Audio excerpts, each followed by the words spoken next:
Hi guys, and welcome back. This is lesson number 2, and this is new for everybody in all of the Chem 20 classes. So I'm not going to lie to you, today's lesson is a little challenging. It's one of the harder topics in Chemistry 20, but practice makes perfect, and I'm going to give you access to a really good website that has a virtual simulation on it where you can look at these molecules and manipulate them and then try and get a better understanding of how they work. So I'm just going to get rid of my picture there. Okay, so stereochemistry, a fancy way of saying three-dimensional chemistry, or being able to name and draw Lewis diagrams or structural diagrams in 3D. And then what's going to happen after we get this down is in our next lesson, you're going to start to predict some of the properties of these molecules now that you know their shapes. And shape is everything. So if you look at this guy, this is C2H5OH, or ethanol. So how can we describe ethanol's shape? It's got 3 central atoms. Here's one, a carbon, and this is 4 bonds coming out, which we call tetrahedral. Here's another carbon with 4 bonds coming out, also tetrahedral. And this red atom is oxygen with 2 bonds coming out in a V shape. So we've got a V and tetrahedral times 2. So this is the knowledge that you guys will gain as we go through this lesson, to be able to think of a molecule in your head 3-dimensionally and then be able to draw it using some special skills that we're going to learn as we go. Okay, so let's dig into this. Normally, I'd give you guys a molecular model kit to play with, but that's not really possible. So if you're a hands-on learner, you can grab a marshmallow, a large marshmallow if you've got it, or something like it, and 4 toothpicks. That would be your basic starter kit to build most of the molecules that we're working with. And ideally, you would also want 4 small marshmallows, but you could get by without them. I don't want you going out and buying a bunch of stuff if you don't have it, or even 5 small marshmallows, and this large one can be a small one as well. Okay, so how does this work? So first of all, you need to know what VSEPR theory is. And in your textbook, because this topic takes a lot of space to draw and explain the molecules, there's 6 pages in your textbook that go through all of the information that I'm going to go through as well. So VSEPR is an acronym for valence shell, electron pair, REP repulsion. So what does that mean? Well, it means that when you have a molecule, well, let's go oxygen, and it has 4 orbitals. Each of those orbitals is full of a pair of electrons, and they repel or push away from each other to maximize the space that they occupy, and that gives the molecule or the atom its, well, the molecule, it gives its shape. So key concept, all pairs of valence electrons repel each other and try and get as far away from each other as possible to create the shape of the molecule.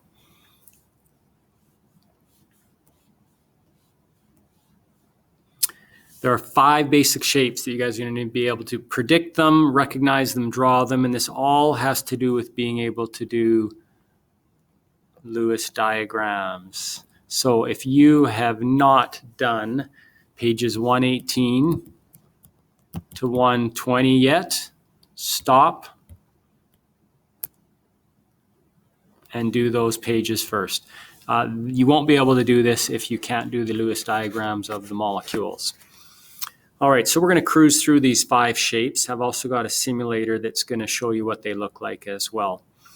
So you're going to need to remember the names: tetrahedral, pyramidal, V-shape, linear, trigonal, planar. You're going to have to be able to draw these two-dimensionally, three-dimensionally, and then later on predict their properties. And the website that does this is PhET simulation. If you Google molecule shapes, you'll get it. And I'm going to show you that website, and we're going to use it to look at these molecules in a three-dimensional environment. Okay, in your textbook, there's this lovely table that goes through all of the different types. It uses a generic formula, which we call ACTS. It's based on the Lewis diagram. So if you do a Lewis diagram, you'll be able to know how many bonding pairs there are and how many lone pairs around each central atom. And then that's how you will determine the geometry and be able to draw this thing in a three-dimensional format. So there's lots of information in this table. We'll go through each of these examples, and we're going to be starting with AX4.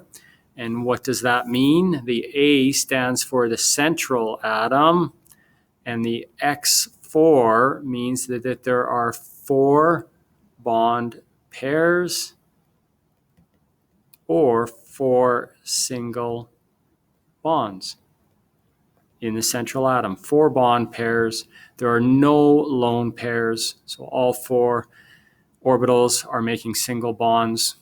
And what that would look like would be CH4. This is two-dimensional structural diagram, which came from a Lewis diagram that looked like this for CH4.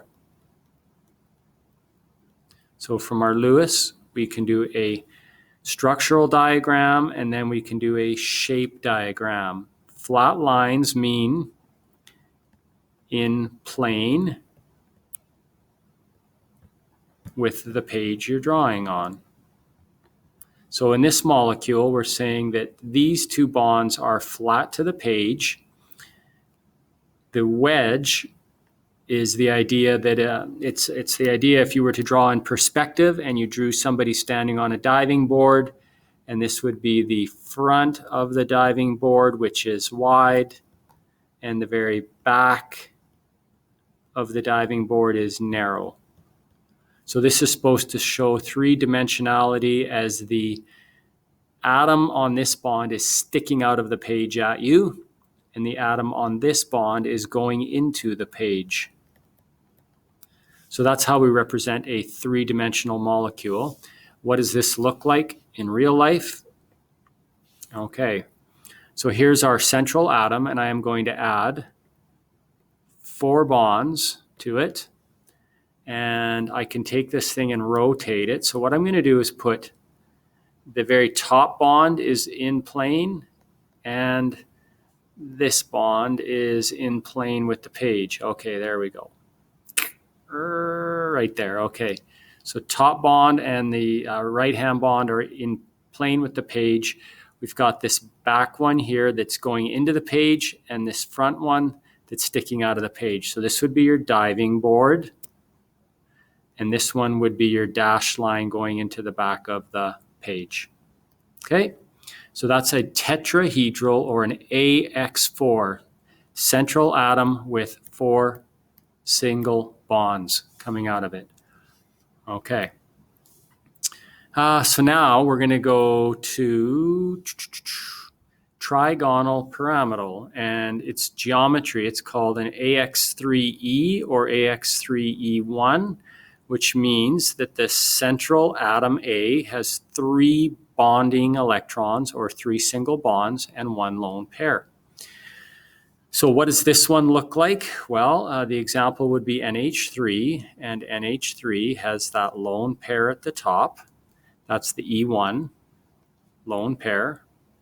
And then it has 3 bonds coming out. So this would be 2-dimensional drawing. And then here's our 3-dimensional drawing with the diving board. So this one's coming out of the page, and this one's going into the page, and this one is flat, and we have a lone pair sitting on top.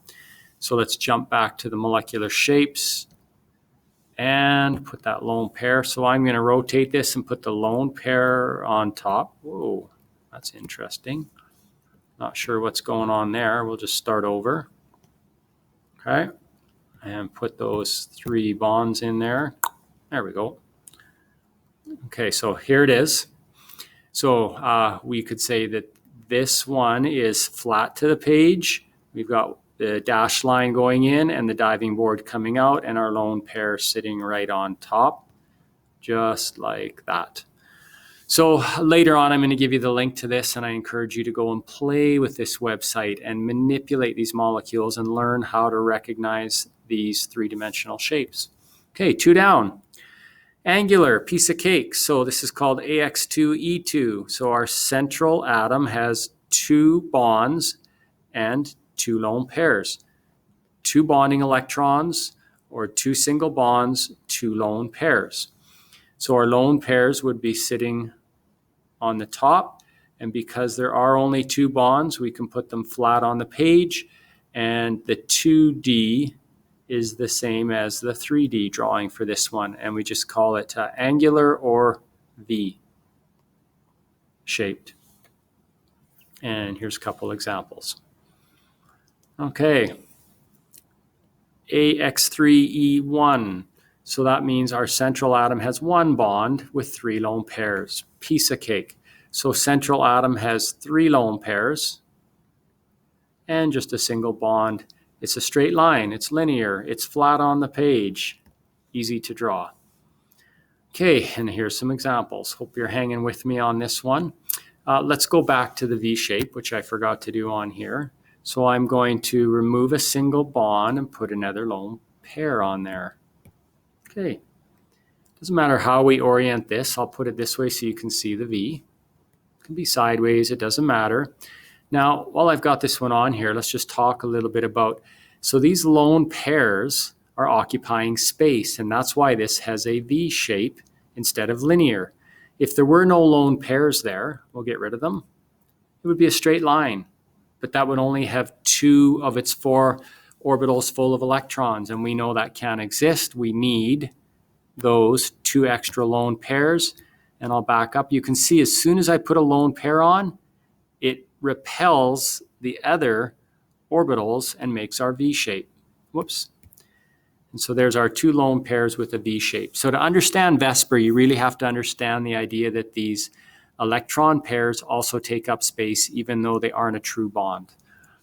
Okay, let's jump back. There's one left to do, which is an unusual one. And this is boron the moron. Why do we call boron a moron? Because it acts very unusual in that it has 3 bond pairs but no lone pair. So usually these things will have a total of 4 orbitals. But boron only has 3 orbitals. What a moron. Okay, boron the moron, 3 orbitals. So it is actually stable and full when it has its 3 single bonds. And because they're all pushing away from each other with the same amount of repulsion, we get these nice 120 degrees. And when we look at this molecule, let's start over from scratch. 3 single bonds all pushing away from each other. It's perfectly flat. So we call that trigonal or 3-cornered planar. Trigonal planar. Now watch what happens when I add a 4th bond to get tetrahedral. You can see how that bond pushes the other 3 down. And we get that tetrahedral or 4-cornered shape. So there's tetrahedral. If I get rid of that and put a lone pair, we get our pyramid, our 3-sided pyramid. If I get rid of that and put another lone pair, we get our V shape.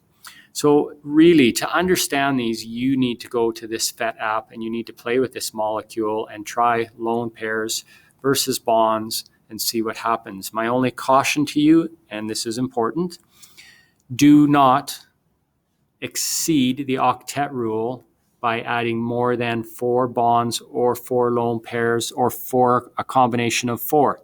If you add 5 or 6, this is beyond chemistry 20, and we don't need to know how to name or draw something that has 6 bonds or 5 bonds coming out of the central atom, a maximum of 4, or 3 and a lone pair, or 2 and 2 lone pairs, or 1 and 3 lone pairs. That's our limit for Chemistry 20, so let's keep it simple. Okay, so I'm going to stop the video here, and then we're going to go through a bunch of examples. But maybe what you might want to do at this point is go to the PhET molecule shapes and play with it to just get used to the shapes of these 4 molecules, 5 shapes, what they look like, electron pairs, and all of that. And then when you feel pretty confident, you can come back to the second half of the lesson where we're going to draw these things 2-dimensionally and 3-dimensionally.